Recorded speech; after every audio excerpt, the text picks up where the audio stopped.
Bismillahirrahmanirrahim. Assalamualaikum warahmatullahi wabarakatuh.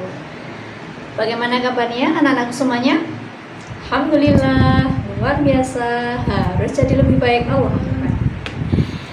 Baik anak-anakku semuanya yang dirahmati Allah, kembali lagi bersama Bu Afif dalam pembelajaran PAI. Nah, anak-anakku semuanya, hari ini kita akan melanjutkan materi kita di bab fikih.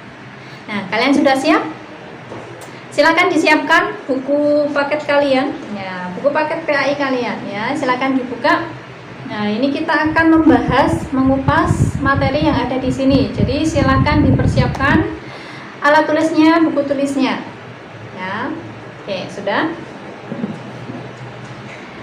Baik, sebelum kita mulai pembelajaran, marilah kita awali dengan baca basmalah terlebih dahulu. Bismillahirrahmanirrahim. Baik, anak-anakku semuanya, langsung saja ya. Silahkan kalian buka buku paket kalian halaman 140. Ya, halaman 140. Nah, kemarin kita sudah belajar bab fikih, lebih tepatnya pembahasan sholat Jumat. Ya, kalian sudah menjawab soal-soal HUTS dari Bu Afif terkait dengan sholat Jumat juga. Nah, hari ini kita lanjut masih di bab fikih, tapi kita membahas mengenai sholat jamak dan juga sholat qashar. Ya, jadi di sini diharapkan nanti kalian bisa mengetahui, ya, bisa memahami ketentuan-ketentuan apa saja mengenai sholat jamak dan juga sholat qashar. Oke, sudah. Sebelum ke inti, nah, kita bahas sholat dulu. Ya, kita mengetahui bahwasanya sholat ini hal yang sangat-sangat penting. Gitu, oke. Bahkan membedakan orang Islam dengan orang kafir adalah dari sholatnya. Kalau namanya orang Islam, pasti ciri yang pertama adalah dia sholat.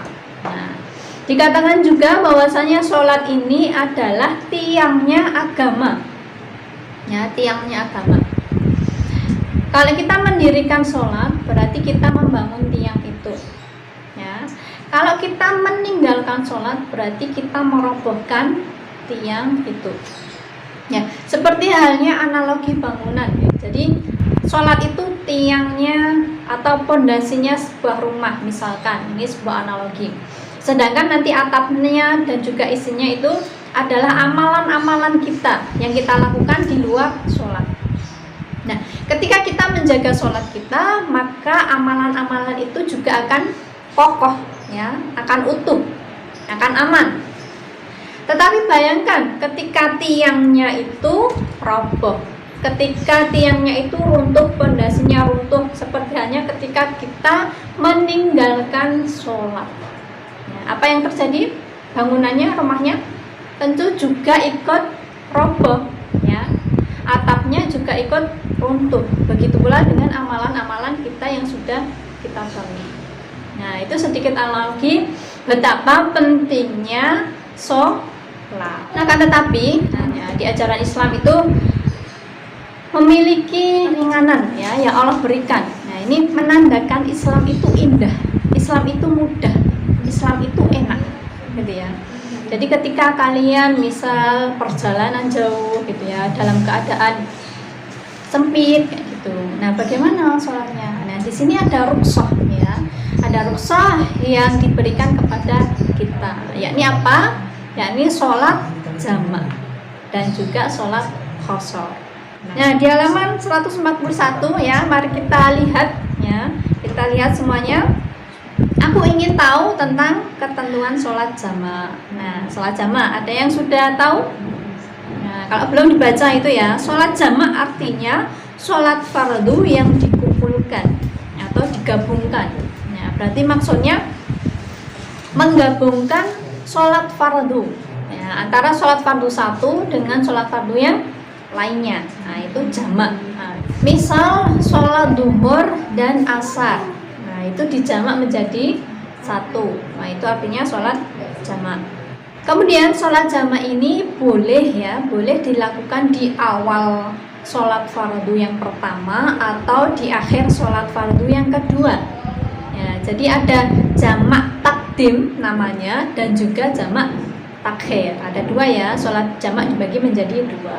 Kalau jamak takdim, ya, diingat ya, takdim itu berarti di awal.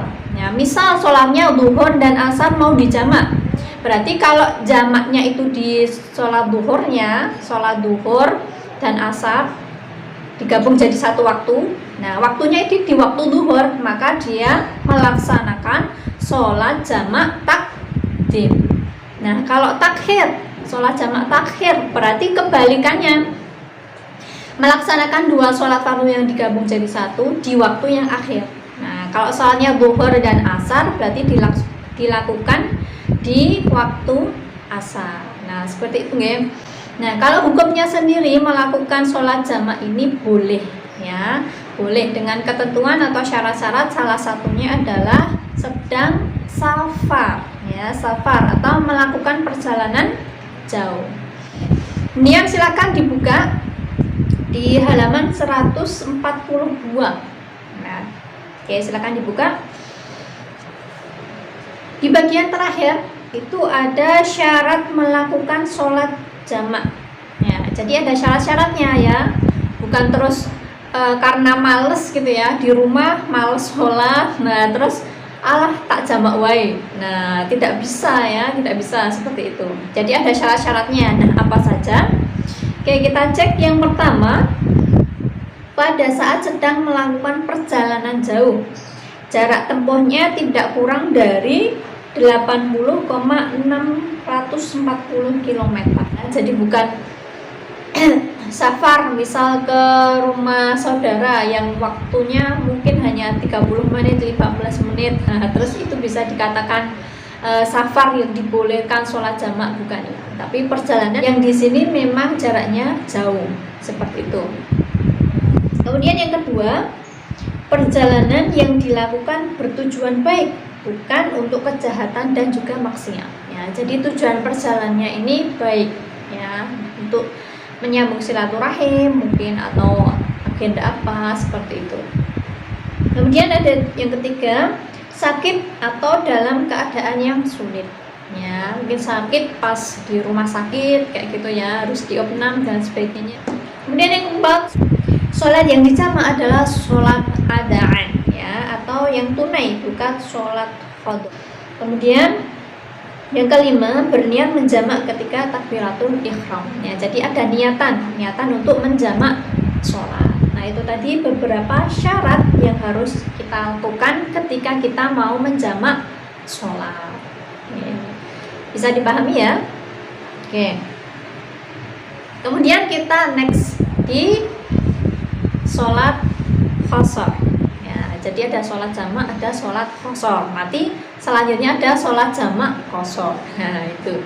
Nah, di halaman 143 ya, kita kupas mengenai sholat qasar. Nah, sholat qasar adalah sholat fardu yang diringkas dari 4 rakaat menjadi 2 rakaat ya. Dengan demikian sholat fardu yang boleh diqasar berarti hanya zuhur, asar, dan isya ya. Jadi qasar itu artinya meringkas ya. Jadi meringkas sholat fardu yang 4 rakaat menjadi 2 rakaat. Khususan sholat subuh dan maghrib rakaatnya tetap sama, jadi 2 dan 3 gitu. Nah, hukum sholat qasar ini sunnah ya. Nah, di situ sudah dijelaskan di Quran surat An-Nisa ayat 101 ya. Yang artinya, dan apabila kamu berpergian di muka bumi, maka tidaklah mengapa ya kamu mengqasar sholatmu. Jika kamu takut diserang oleh orang-orang kafir, sesungguhnya orang-orang kafir itu adalah musuh yang nyata bagimu ya, jadi boleh. Nah, kalau tadi sholat jamak ada syarat-syaratnya, begitu pula dengan sholat qasar ya, ada syaratnya juga nih ya. Syaratnya apa? Yang pertama, perjalanan yang dilakukan bertujuan bukan untuk maksiat ya, ini hampir sama ya, jadi sama. Kemudian yang kedua, jaraknya jauh ya, sekurang-kurangnya 80 sekian kilometer ya, atau perjalanan sehari semalam ya, jadi sama. Yang kedua, yang ketiga, Sholat yang dikhosor adalah sholat adnan atau yang tunai, bukan sholat qadha. Ya, jadi yang sama, duhur, asar, dan isya. Kemudian yang 4, berniat sholat khosor ketika takbiratul ihram. Ya, jadi ternyata syaratnya sama ya antara sholat jamak dan juga sholat khosor. Nah, kemudian kita balik lagi. Nah, sekarang prakteknya. Nah, bagaimana prakteknya? Sudah digabungkan di jamak plus khosor, apakah boleh? Boleh ya. Jadi kalau sudah di jamak dan juga di khosor, nah berarti namanya menjadi sholat jamak khosor, gitu ya. Ya, prakteknya yang pertama adalah ketika kita menjamak khosor ya, jamak dan juga khosor, sholat zuhur dengan asar. Jadi sholatnya bagaimana prakteknya? Jadi prakteknya adalah sholat dulu ya, bisa dilakukan di waktu zuhur atau asar ya. Jadi zuhur 2 rakaat, asar 2 rakaat. Ya, 2 rakaat salam, 2 rakaat salam. Seperti itu ya. Nah, kemudian kalau maghrib dengan isya ya, ketika kita mau menjamak qashar maghrib dengan isya bagaimana nih?